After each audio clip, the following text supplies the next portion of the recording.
Hello again, it's Sabrina Moreland from the Walter State Library, and we'll be talking about Jstor for this video as one of those databases that'll be super helpful for your research in modern American literature.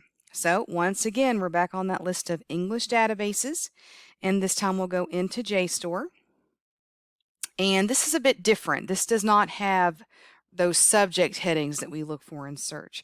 This database does keyword searching, which means you'll likely have many more results because the database searches anywhere that word appears. So even if it just randomly mentions your story or poem or author or whatnot in an article, it will bring that up even if the article is about science or something not relevant. So I'll show you what that means in just a second.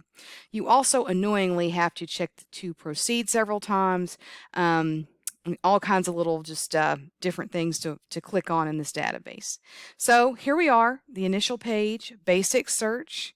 Once again, I always start with my author. So we'll go back to Susan Glaspell. And to hit OK again. So I have 944 results. She is not, I don't think, as well known as Charlotte Perkins Gilman. And you may find that with your research. One of your poets may be more popular, or depending on the time period, if it's much newer, then there's likely less information about that poet. So just keep that in mind. So I've searched for my author, and now the filters on the left are going to be helpful in this database. So I'm going to go ahead and use search within to enter trifles, so the name of my work. That narrows it down to 159 results. And then I'm going to use it again to enter feminist, a more broad term. And I have 89 results, which is, we're getting there, right?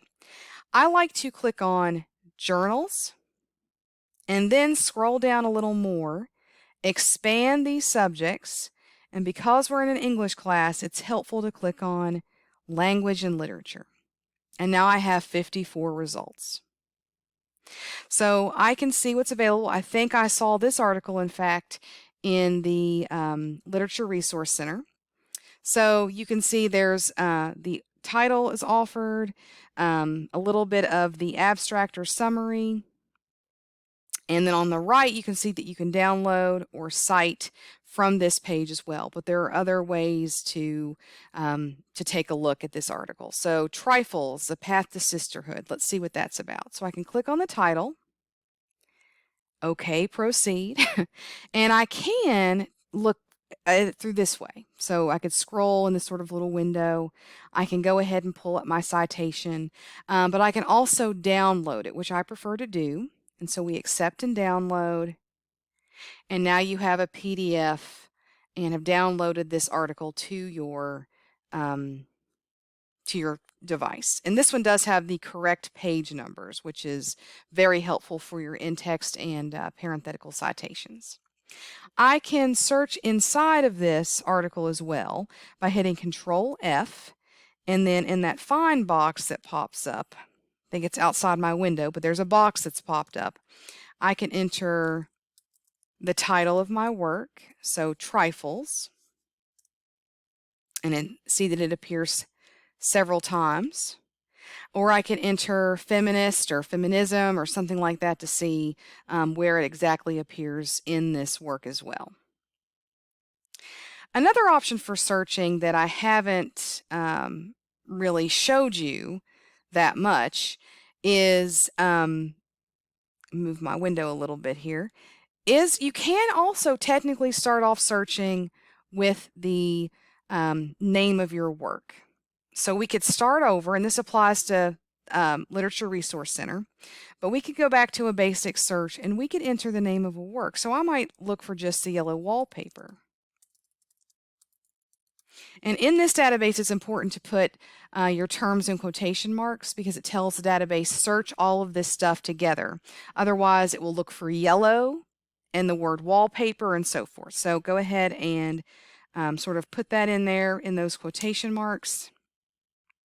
And then we'll repeat that process. See, even this story has more results than the author. So we will sort of do what we did before. And I'm going to type in, let's try gender roles this time, a little bit of a different search in this database. and I get 118 results. And repetition is the name of the game, so journals, and expand the subjects to language and literature. And now I have 63 results. And so it's up to you if you'd want to continue. But you can see if these titles and a little bit of that summary relates to what you are researching. But of course, the whole nature of research requires you to, try different terms and sort of start over in some instances. So let's say I do want to use this article. I can hit the citation tool, and then I can copy the MLA citation and once again paste that into my Word document, merge the formatting just to be sure, and now I have 3 excellent sources for my paper. Again, double check to make sure it's written correctly. When I get all my citations in here, I would want to format to make sure that there's a hanging indent, double spacing, all of those good things that are required of MLA formatting. But that is how we search Jstor. Really great source with lots of information. And thank you all for listening.